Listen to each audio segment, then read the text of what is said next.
Something hinky seems to be going on in the lead up to CrimeCon in Denver. Remember, Denver is essentially the home of one of the biggest, oldest, and most famous cases in America, the unsolved JonBenet Ramsey case. A filmmaker who covered the Ramsey case, someone who seems not to be a supporter of the intruder theory, has suddenly seen his application fizzle into thin air. Yes, without explanation. Meanwhile, JonBenet's dad, John Ramsey, as well as Ramsey apologist Paula Woodward and Ramsey lawyer Hal Haddon will be present, as usual, to repeat the same narrative they shared unopposed at CrimeCon Nashville last year and Las Vegas before that, the intruder narrative. But the way the filmmaker's application was handled, some might say shut down, has definitely raised some eyebrows in the true crime community. I got nightmares in my head, I fear thoughts build up until I can't feel. My mind fills up into a creature, and it haunts me somewhere much deeper. I got nightmares in my head, I fear. According to Westword, after applying for a CrimeCon booth in January, Novick received an automatic response that said his application would be reviewed within 30 business days. Months passed and he never heard a word, but CrimeCon had taken the $1,250 booth fee from Novick's application, he says, so he figured he was in. But then a twist. Novick reached out to organizers in July to inquire about logistical details. That's when Powers emailed him, breaking the news that his booth was cancelled. Novick says the $1,250 fee was quickly refunded, but no one from CrimeCon has responded to any of his outreach attempts since. Weirder still, CrimeCon have maintained a studious silence in the face of publications like Westword, simply wanting to know what the heck is going on. Neither Powers nor representatives from CrimeCon responded to inquiries from Westword regarding cancellation of Novick's booth or whether all JonBenet-related applications were rejected. So what the heck is going on? I think they're just kissing up to John Ramsey, Novick says. They're favoring their featured speaker instead of making it a dialogue. If they really wanted to be well-rounded, they should have a panel discussion, they should have detractors, they should have my documentary, which is about how we deal with tragedy in our society and how it turns into pop culture. Denver-based Westword also has strong views on the decision by then District Attorney Mary Lacey to, quote-unquote, exonerate the Ramseys, writing as follows. In 2008, DA Lacey apologized to and exonerated the parents, citing new DNA evidence that pointed to an unknown male as JonBenet's killer. Independent reviews released in 2016 strongly disputed that decision, finding that the DNA evidence taken from JonBenet's clothing came from multiple people and were so minute that they could have been the result of inconsequential contact or been transferred from another piece of clothing. It is interesting and kind of ironic that when Ramsey sort of wants to return to the ground zero of his own case, there seems to be residual suspicion, certainly among some of the locals in Colorado. What do you think? Is this cutting a little close to home? A little close to the bone?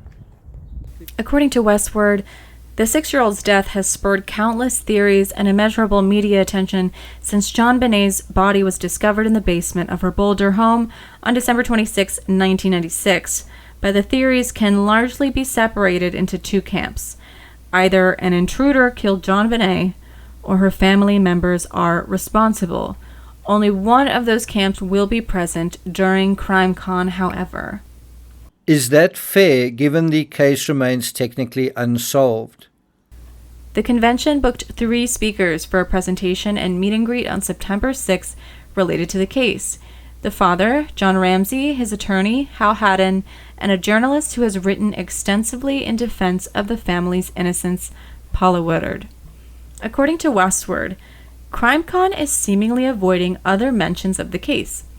An exhibitor booth for the documentary, JonBenet's Tricycle, was canceled after organizers confirmed members of the Ramsey family would be attending the event, according to emails reviewed by Westword.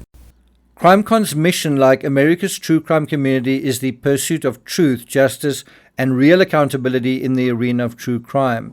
That's its mission, ostensibly, right? It's not a case that truth, justice, and accountability has a price tag or that it belongs to the highest bidder. That couldn't possibly be true now, could it? Could it?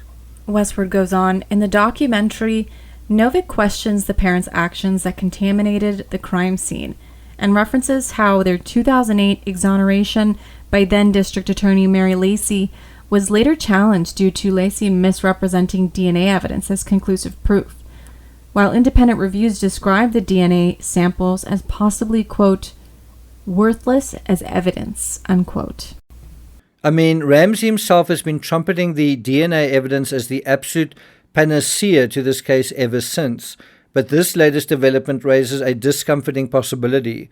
Are CrimeCon providing a platform for someone, a former suspect, to trumpet worthless evidence as valid evidence? It's a question. Is that what's happening? And if so, is that justified? Quoting Andrew Novick, Westward goes on saying, quote, it feels like they, CrimeCon, are very much picking a side, Novick says.